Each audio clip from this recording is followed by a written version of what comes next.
Machining is a term covering all the various methods by which metals are shaped with power-driven cutting tools.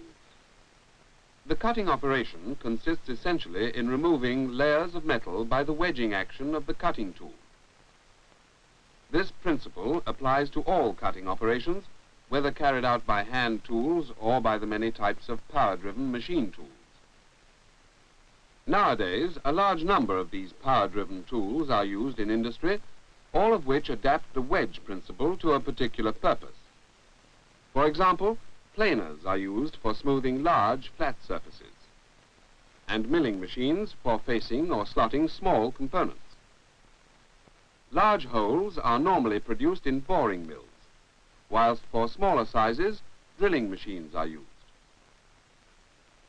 Then there are the more specialized types of tool, used mainly in large-scale production. The broach has a series of cutting edges, each of which carries the cut a stage further than the one before. The hob is a modified milling cutter, designed to cut gear teeth. The grinding wheel, on the other hand, is one of the commoner tools. Its rough surface is really made up of thousands of minute cutting edges. Grinding is used mainly for finishing operations.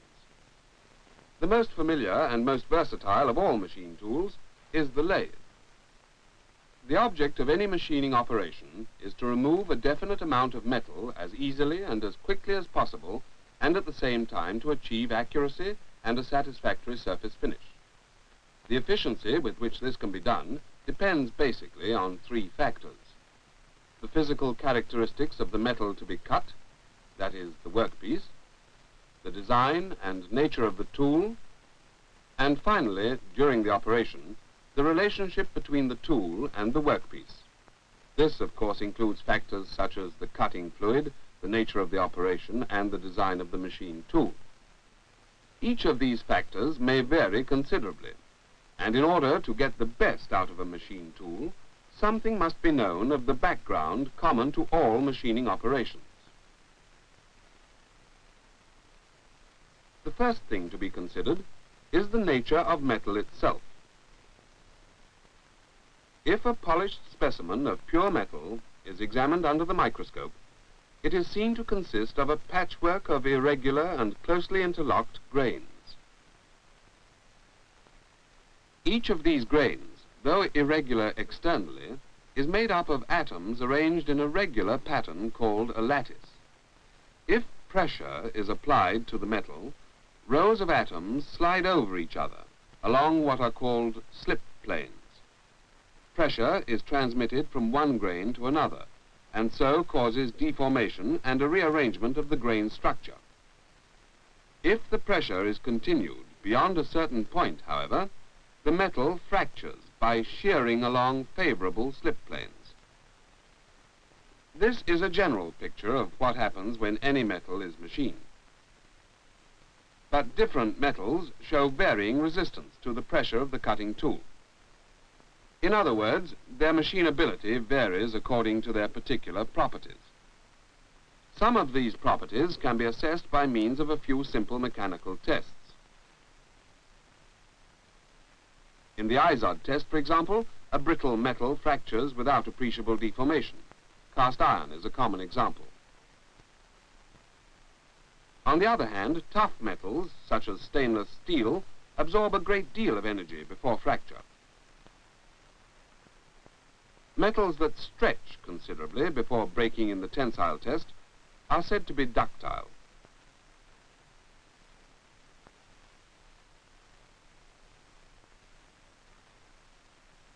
Another property that affects the machinability of metal is hardness. One way of measuring this is to bring a hardened steel ball into contact with the test piece, and then apply a standard load to it, as in the Brinell test. Hardness may be defined as the resistance to indentation.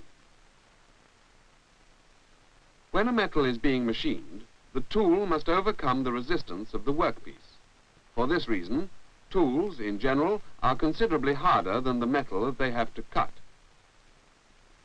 They must also be tough enough to withstand the heavy stresses which are a feature of most machining operations.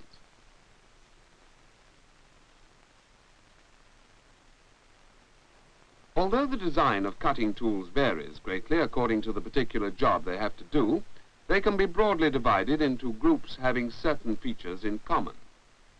For example, drills, reamers, and taps are rather similar in general shape and are all used to produce internal diameters.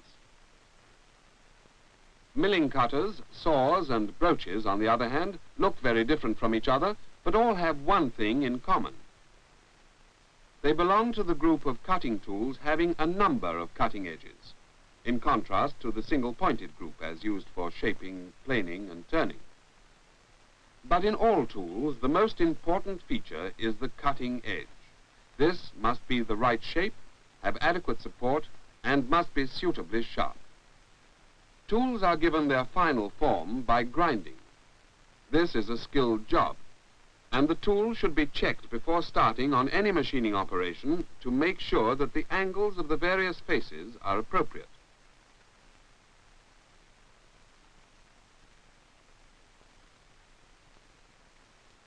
For example, the rake angles are very important. These are the angles which the working face makes with the workpiece. Then there are the clearance angles.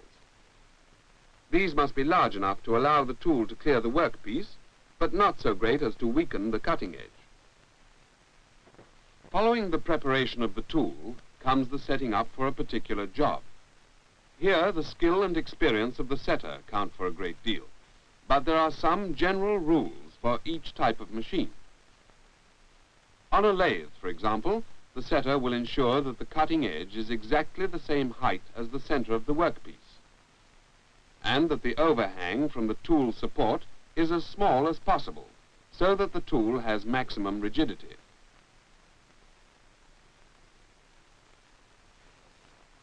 We have said that the prime object of any machining operation is to remove a certain quantity of metal as easily and as quickly as possible. Taking this shaper as an example, let's see how this object can be achieved.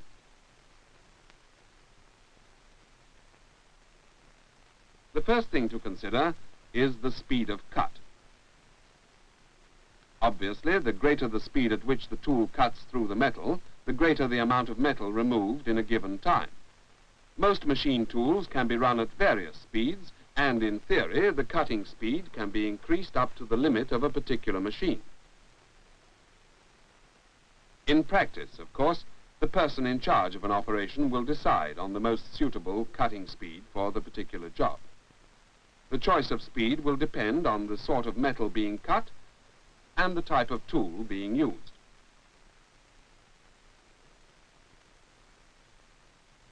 But speed of cut is not the only factor to consider when machining metal. The depth of cut can also be varied. Instead of taking a shallow cut at every stroke, the tool can be set so as to cut more deeply into the workpiece.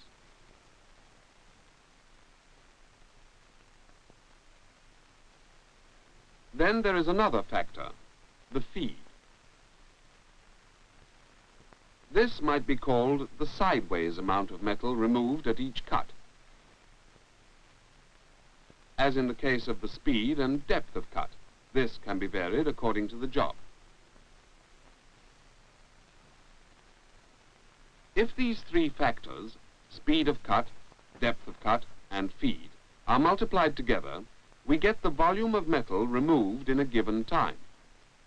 Each or all of them can be varied, but the final choice will depend on the limitations of the machine tool, the properties of the metal being cut, the rate of tool wear, and the surface finish and degree of accuracy required. Let us first see how the properties of the workpiece can affect a machining operation.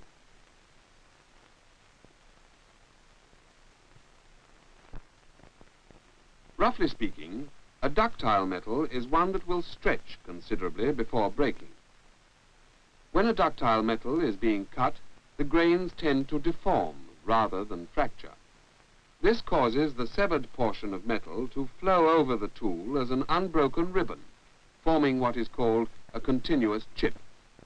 This picture has been slowed down and considerably magnified, and the operation performed without cutting fluid so as to show the actual process of chip formation.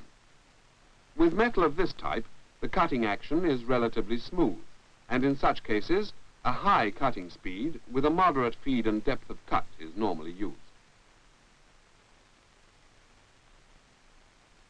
In contrast to ductile metals, brittle metals behave quite differently. The chip fractures readily under the shear stresses caused by the pressure of the tool. As a result, the metal comes away in short lengths or segments, giving what is called a discontinuous chip. Brittle metals, such as cast iron, are best cut at moderate speeds with a fairly high rate of feed and depth of cut. Apart from the characteristics of the metal, the conditions of machining are also affected by whether the cut is a roughing or a finishing one. During a roughing cut, metal is normally removed at high speeds, as finish and accuracy are not important. But with finishing cuts, the speed, feed and depth of cut are chosen so as to give the desired accuracy and surface finish.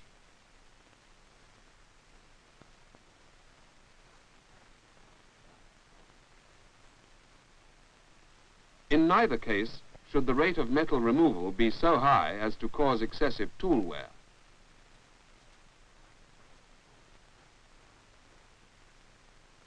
When a metal is machined, heat is produced at the tool tip as the result of friction. Some of this is internal friction caused by the deformation involved in producing the chip. Some is external friction caused by the chip rubbing against the tool face. As the cutting rate or the pressure is increased, the temperature rises until it reaches a point where the tool may be damaged. During the 19th century, metals were normally machined dry. This meant that cutting speeds had to be kept down to avoid damage through overheating. But towards the end of the century, a discovery was made which had a great effect on the efficiency of machining operations. It was found that when a stream of water was directed onto the cutting surface, it was possible to increase the cutting speed without any increase in tool wear, and with no loss of accuracy or deterioration in surface finish. But although water is an ideal coolant, a simple experiment will show that it has one major disadvantage as a cutting fluid. A few drops are placed on a steel plate, and a similar quantity is mixed with some steel chips of the type produced during drilling. The procedure is then repeated. Only this time, a soap solution is used. The plate is then left in a dry place.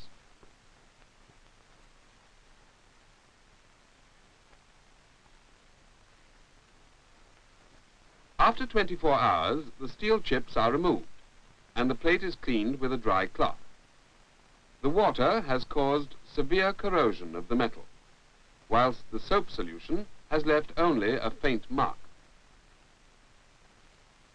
As corrosion can seriously damage machine tools, soap solutions were much preferable to water as cutting fluids.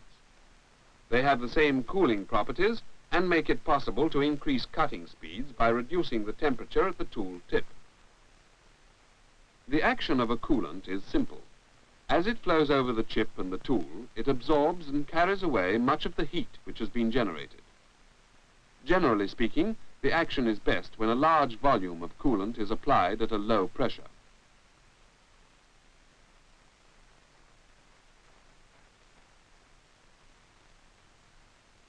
For some operations, however, straight coolants like soap solutions offer only a slight advantage.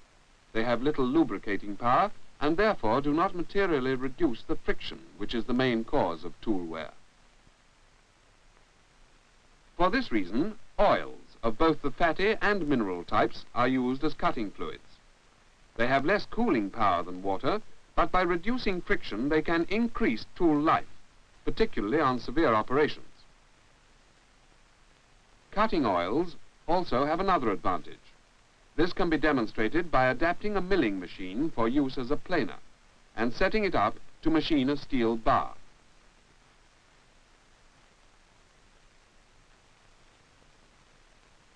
At certain cutting speeds, the surface finish is rough and obviously unsatisfactory for most purposes. The machine is run long enough to make sure that the finish is consistent, and then a single drop of oil is introduced into the rake crevice.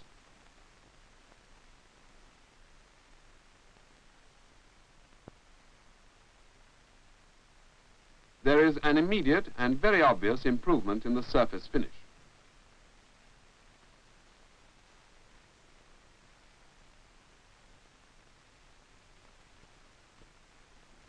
A result as marked as this is not necessarily achieved in all machining operations, but it does show the value of using a lubricant in certain cases where surface finish is important. As well as the straight cutting oils, we have the special class of soluble oils. When mixed with water, the oil disperses into droplets to form an emulsion. These emulsions combine the high cooling power of water with some lubricating effect from the oil, and nowadays have almost entirely replaced the older types of aqueous fluids.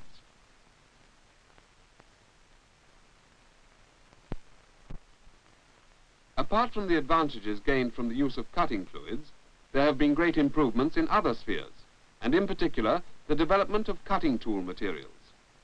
For many years, steel containing a high percentage of carbon, and known therefore as high carbon steel, was the material generally used for tool manufacture. Much of the best steel of this type was produced by the crucible method.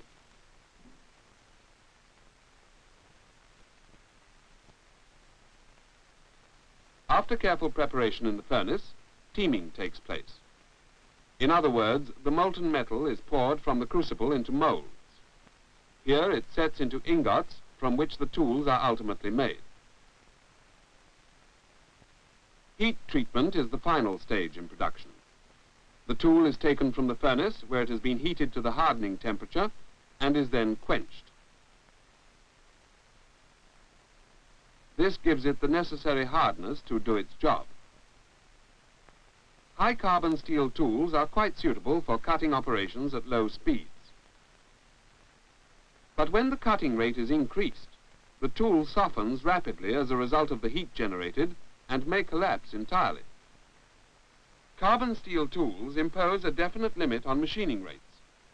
But about the same time as the first experimental work on cutting fluids was taking place, there was an important development in the production of tool steels. It was found that when certain elements, especially tungsten, were added to the steel, a very much better tool material could be produced.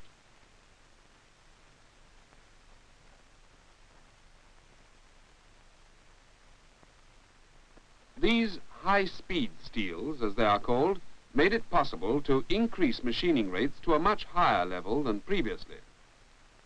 This is possible not only because the tool has the necessary hardness and toughness for its job, but because it has another property, sometimes known as red hardness. Unlike carbon steel, high-speed steel does not lose its hardness as a result of the high temperatures produced during cutting. But because higher speeds and loads are permissible, a new problem arises when cutting certain metals with high-speed tools.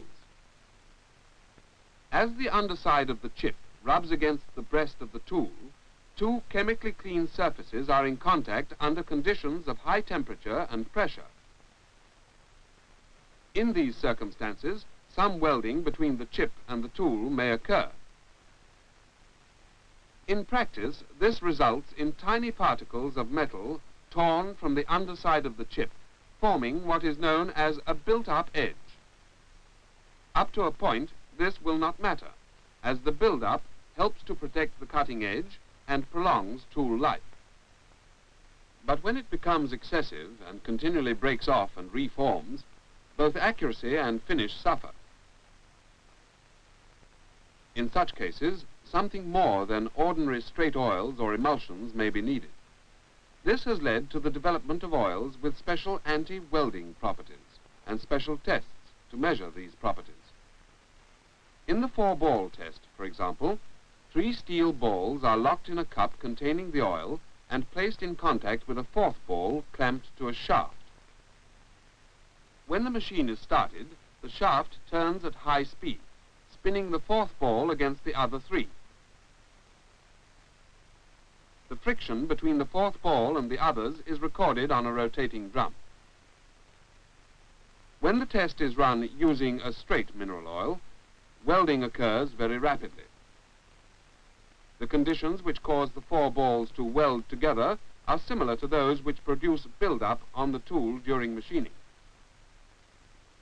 However, if certain substances embodying sulfur or chlorine and occasionally other elements are added to the oil, welding can be prevented even under very severe conditions.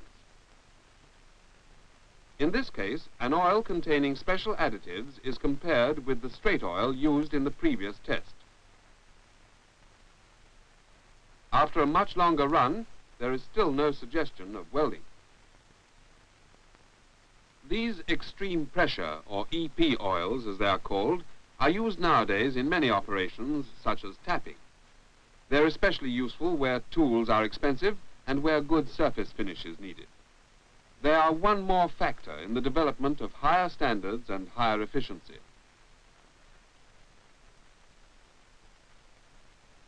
During the past few years, there have been many new problems in machining.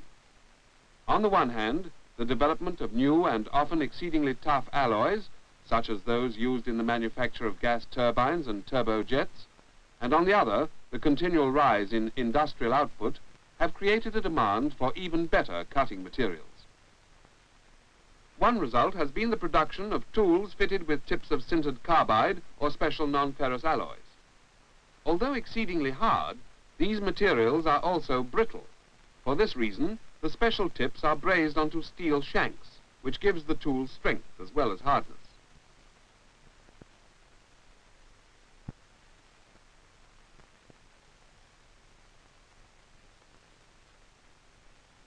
These special tools can be run at very high speeds without any danger of the chip welding to the tool. Therefore, they are often run dry. When a cutting fluid is needed, an emulsion is generally selected to wash away swarf and to prevent distortion of the workpiece by keeping it cool. Modern industry is always seeking greater efficiency by increasing output and reducing production costs.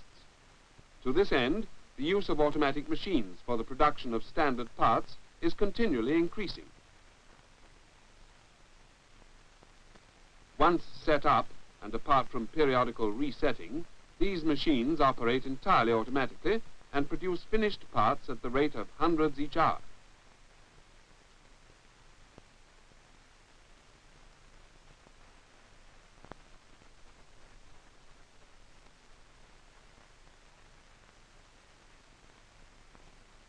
This streamlining of production has been achieved as the result of ingenuity and careful planning.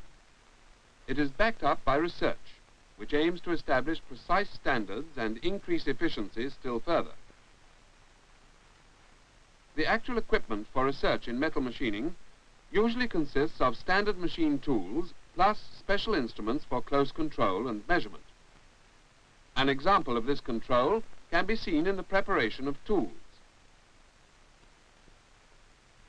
For instance, when this tap has been carefully ground, a wax impression is taken and projected onto a screen. Examination of the enlarged image reveals any small inaccuracies which might have a serious effect on performance.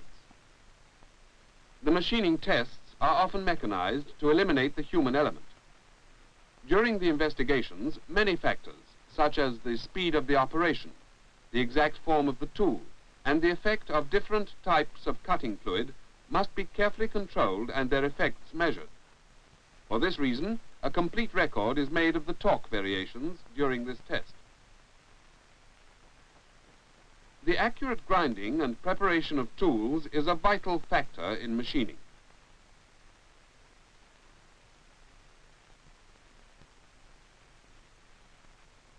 In this case, an investigation is being carried out on the preparation of drills. The exact relation between the two cutting lips of a drill is carefully measured and recorded. For real efficiency, very accurate measurement is essential, because even a slight variation can have a critical effect on drill life. Drilling tests are carried out on large and very rigid machines designed to give negligible deflection under load. Data produced during the tests is recorded on special instruments. Apart from providing information on the effect of tool angles on cutting efficiency, tests of this sort can be used to determine the machinability of different metals and for evaluating the properties of different cutting fluids. In this connection, correct application of the fluid is most important. Haphazard distribution doesn't give the fluid a chance to do its work properly, and some type of distributor which will concentrate the fluid onto the cutting point is desirable.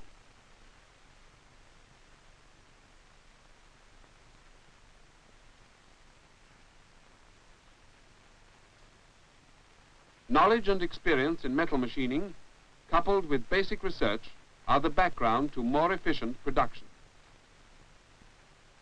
In spite of the apparent complexity of various machine tools, all machining operations depend on certain fundamentals.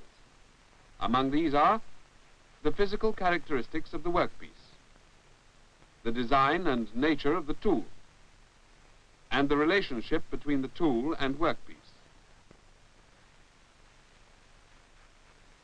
Efficient machining is a compromise based on sound knowledge of all the factors involved and the skill to apply that knowledge to a particular job.